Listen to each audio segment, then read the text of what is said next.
来乡亲啊，这个秋老虎秋后热来了，今仔日开始一直到拜五，拢真热哦，33度到35度。就要到拜六礼拜有风面落南，这个北部东半部会来落雨，这小忽忽的天气，才会小可过来转较凉。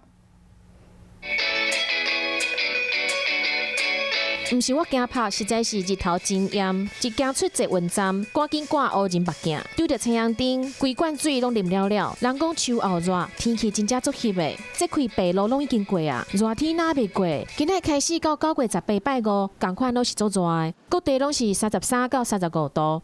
午后的话呢，在南部的金山区平地，还有其他各地的山区是有一些局部的雷阵雨。各地白天高温都可以来到33到35度，那甚至在西半部的金山区平地，还有花东纵谷这一带的气温也都会再更高一点，有局部36度左右的气温发生的几率。 气象局针对几个县市发布高温的灯号，连续3天拢会有36度。但是拜五了后，风面落南，温度小可落降到31度到32度。拜六礼拜可能就无遐尼翕热。目前菲律宾东边海面顶悬有热扰动，明仔载可能有机会变成是风台红霞，但是路线应该是未对台湾过。